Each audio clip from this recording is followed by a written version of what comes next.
Olá, irmãos. A nossa devocional de hoje é baseada em Atos, capítulo 1, do versículo 12 ao versículo 26.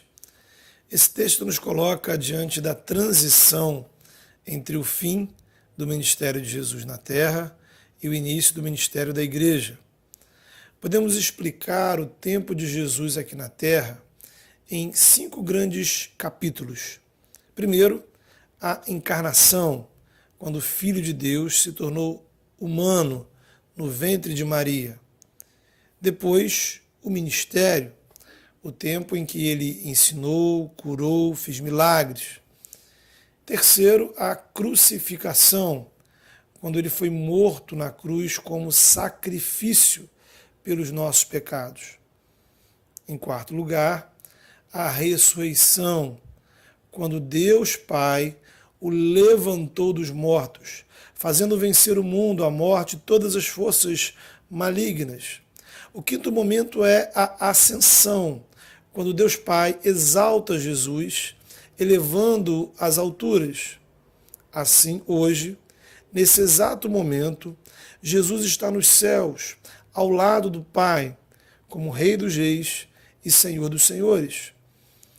E além desses 5 episódios, o último capítulo dessa série será a segunda vinda de Jesus. Então temos a encarnação, o ministério, a crucificação, a ressurreição, a ascensão e a segunda vinda de Cristo, a sua vinda triunfante, em que ele trará a justiça de Deus, a plenitude da salvação e a transformação de todo o universo, novos céus e nova terra. Agora, o que acontece entre a ascensão de Jesus, o quinto episódio, e a segunda vinda de Jesus, o episódio final?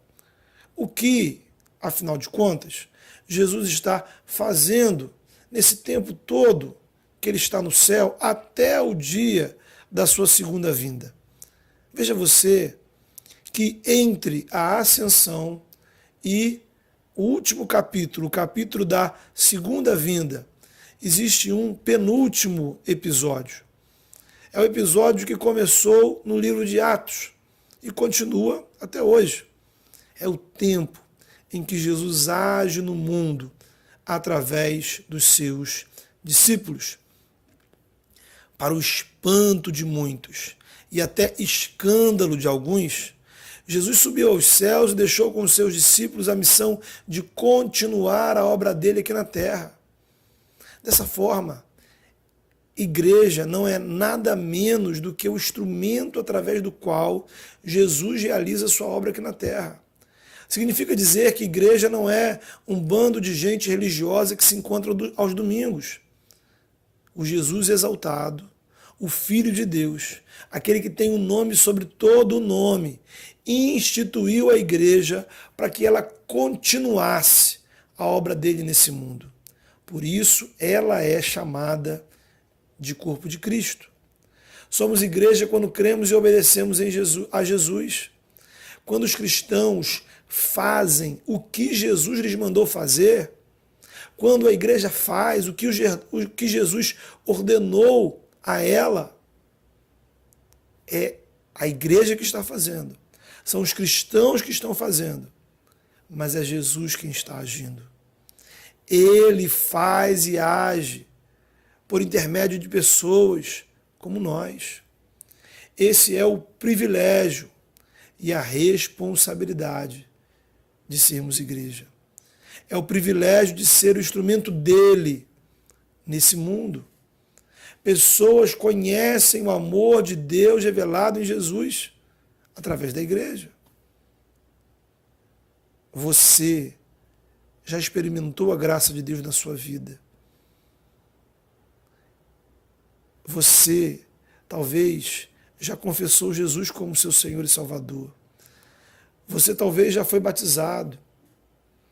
Você já tem experimentado a comunhão com o corpo de Cristo aqui na terra.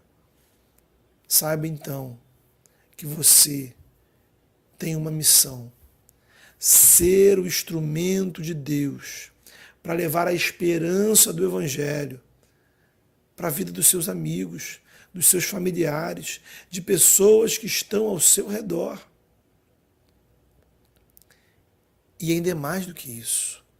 Porque quando nos reunimos como igreja para adorar a Deus em nome de Jesus, Ele manifesta a presença dEle, porque Ele age no meio da igreja. Quando ouvimos a palavra, quando cantamos louvores de adoração, quando celebramos a ceia, quando estamos juntos em oração, Jesus pessoalmente está agindo em nossas vidas. Quando em nome de Jesus você compartilha o Evangelho com alguém, é o Jesus exaltado que está agindo através de você. Desejamos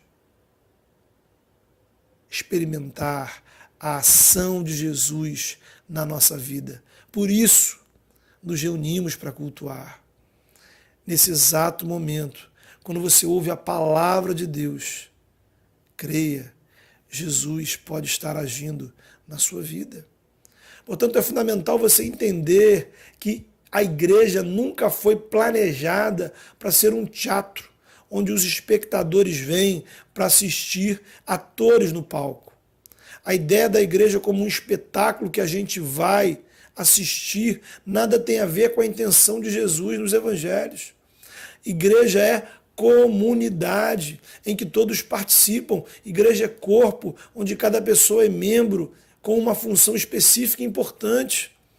E em tudo que participamos, Jesus está agindo através de nós e em nossas vidas. Tudo que você faz sinceramente para Jesus e confiando no nome de Jesus, tenha certeza, Ele está agindo através de você. E quando for difícil fazer qualquer coisa na igreja, e a gente sabe que às vezes é difícil, lembre-se, através da sua vida, através do que você está fazendo, mesmo sendo algo muito simples, Jesus estará agindo poderosamente na vida de pessoas. Vidas poderão ser transformadas, jovens serão libertos, homens e mulheres encontrarão a graça de Deus através dessa sua pequena contribuição. Pessoalmente, eu creio que esse é um motivo mais do que suficiente para servirmos juntos ao Senhor com excelência, fidelidade e alegria. Agora, é vazio, sem valor, quando eu não consigo perceber, por detrás das minhas atividades na igreja, a presença e a ação viva e poderosa de Jesus. Será meramente um exercício de religiosidade, de mim para mim mesmo. É tempo de abrirmos os olhos, enxergar a graça maravilhosa de Jesus em nossas vidas e reconhecer que servir a Ele é um privilégio. É uma honra ser instrumento dele na vida de outras pessoas, para que a mesma graça que nos alcançou também possa impactá-los. Veja você então a importância espiritual desse pequeno grupo de discípulos que temos aqui no texto. Jesus subiu aos céus e os mandou ir para Jerusalém e esperar o derramar do Espírito Santo. Eles foram, obedeceram. O contexto era de muitas incertezas. Havia muitas perguntas na mente deles e poucas respostas. Após 3 anos caminhando lado a lado com Jesus, agora eles teriam que seguir o ministério sem Jesus, dizendo para eles o que fazer, corrigindo quando faziam errado. Como seria o tratamento dos judeus para com eles? Será que eles seriam perseguidos como Jesus foi? Quando é que viria o Espírito Santo? Quanto tempo eles deveriam esperar?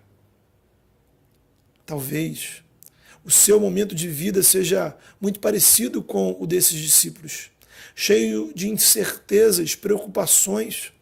Talvez a sua cabeça esteja amontoada de perguntas e sem nenhuma resposta aparente.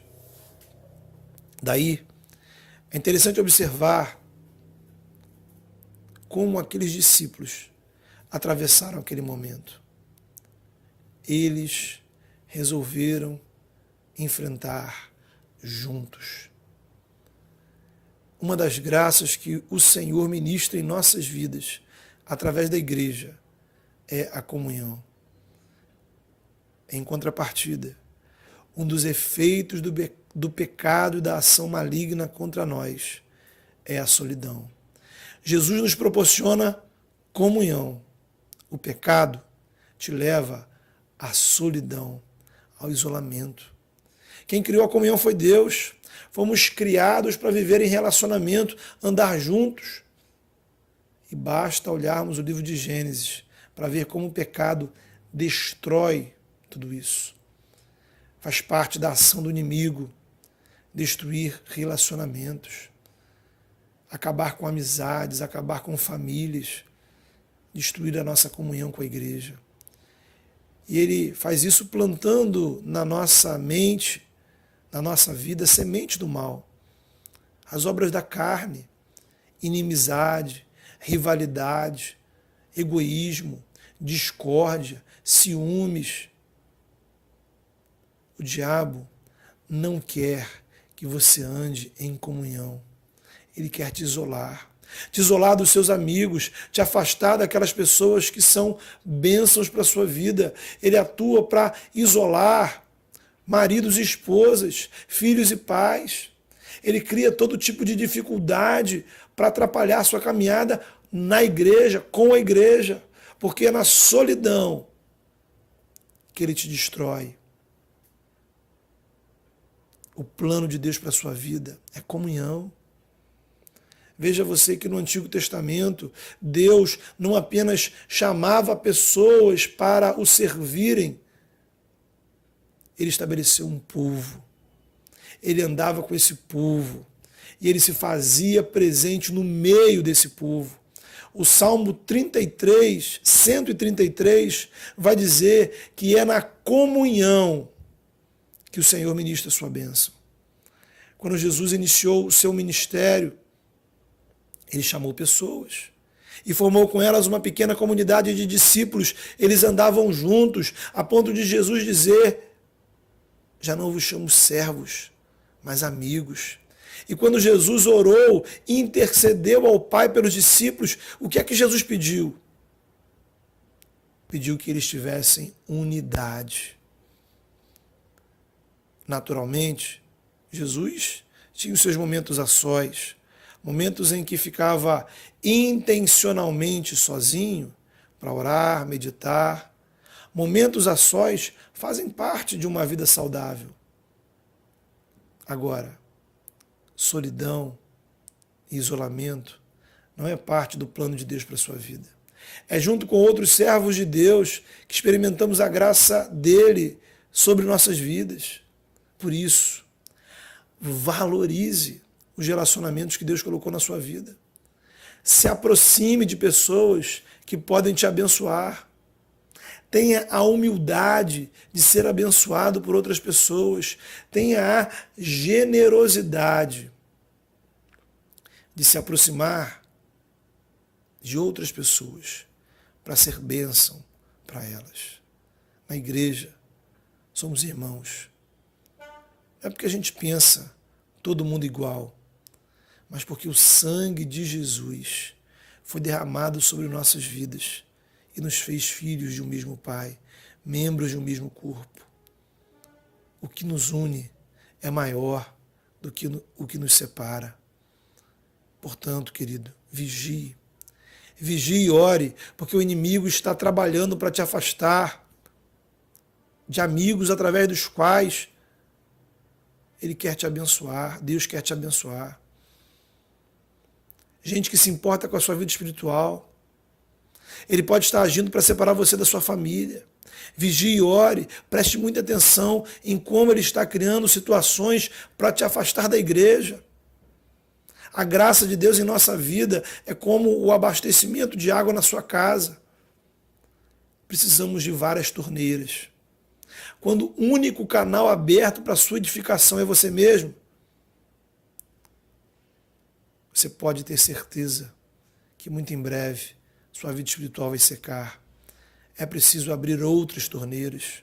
As torneiras da igreja, as torneiras dos meios de graça, as torneiras dos amigos, a torneira da comunhão.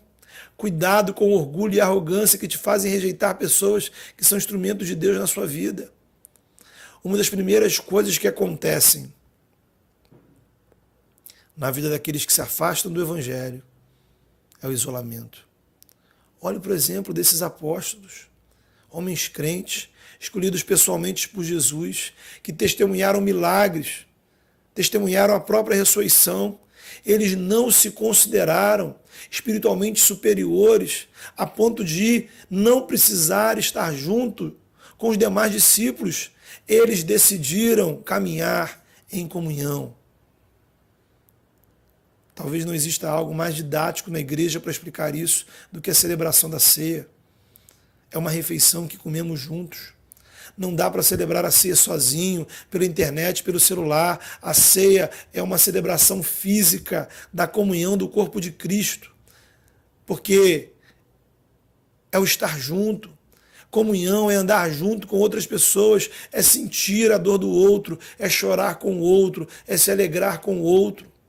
Há no Novo Testamento uma série de mandamentos que envolvem a comunhão, amar uns aos outros, preferir em honra uns aos outros, perdoai-vos uns aos outros, suportai-vos uns aos outros, consolai-vos uns aos outros. Ora, é somente em comunhão que eu consigo cumprir esses mandamentos. Veja você, aquele momento difícil, de muitas perguntas e poucas respostas.